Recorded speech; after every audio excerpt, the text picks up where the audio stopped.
নূর, সব কাজ আমি কমপ্লিট করে দিয়েছি। কালকে থেকে তোমার ক্লাস, আজকে আর তোমার কোনো কাজ নেই। তুমি এক কাজ করো, তুমি চাঁদনির সঙ্গে বাসায় চলে যাও।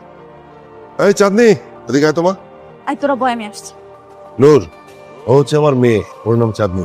বাসায় যাওয়ার সময় ওকে সঙ্গে করে নিয়ে যাবে, ঠিক আছে? বাবা, ওকে বাসায় নিয়ে যাবে। বাড়িতে চলো। হোয়াট? তুমি কি ভেবেছো আমার বাবা আমাকে বলেছে তোমাকে সাথে করে নিয়ে যেতে, তোমাকে সাথে করে নিয়ে যাবো? উইয়ার্ড। কি রে চাঁদনি, তুই না বলেছিলি তোর বাসায় খুব ব্রিলিয়েন্ট স্টুডেন্ট আসবে, তার সাথে প্রেম করবি, এই তোর হবু বয়ফ্রেন্ড? তুই মজা কেন নিচ্ছিস আমার সাথে? আমার এক্সপেকটেশন ছিল হাই। আমি কি করে বলবো বল, বাবা এরকম একটা খ্যাত গাইয়া ছেলে ধরে নিয়ে আসবে? প্রেম কর, ভালোই তো মানাবে। ওর সাথে প্রেম করবো আমি? আমার ক্লাস দেখতেছিস না? দেখলেই তোমার ঘৃণা লাগতেছে। একটু জীবনেও না।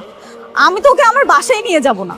তুমি কিন্তু আমার সাথে আমার বাসায় যাচ্ছ না। আমি যদি তুঙ্গ বাড়িতে না যাই, এই জায়গা তো আমার পরিচিত কেউ নাই, তুমি কই থাকো?